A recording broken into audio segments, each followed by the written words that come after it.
പിറ്റേ ദിവസം ഹൈബ്രയൻ അതിരാവിലെ ഓഫീസിലേക്കെത്തി. ഓഫീസിലേക്കുള്ള യാത്രാമധ്യേ മുഴുവൻ അയാളുടെ ചിന്ത ബുഡോപാവയെക്കുറിച്ചായിരുന്നു. ഞാൻ ഇന്നലെ കണ്ടത് സ്വപ്നമായിരുന്നോ സത്യമാണോ എന്ന് ഇപ്പോഴും മനസ്സിലാകുന്നില്ല. അയാൾ തൻ്റെ കസേരയിലിരുന്ന് ചിന്തകളിൽ മുഴുകി. ഈ സമയം ഒരു പോലീസുകാരൻ അവിടേക്ക് വന്നു.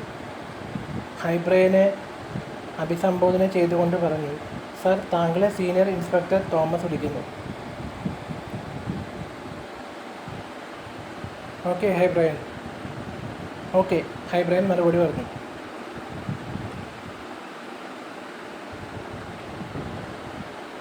ഹൈബ്രയൻ അവിടെ നിന്ന് എഴുന്നേറ്റ് നടന്ന് സീനിയർ ഓഫീസിൽ തോമസിൻ്റെ മുറിയിലെത്തി.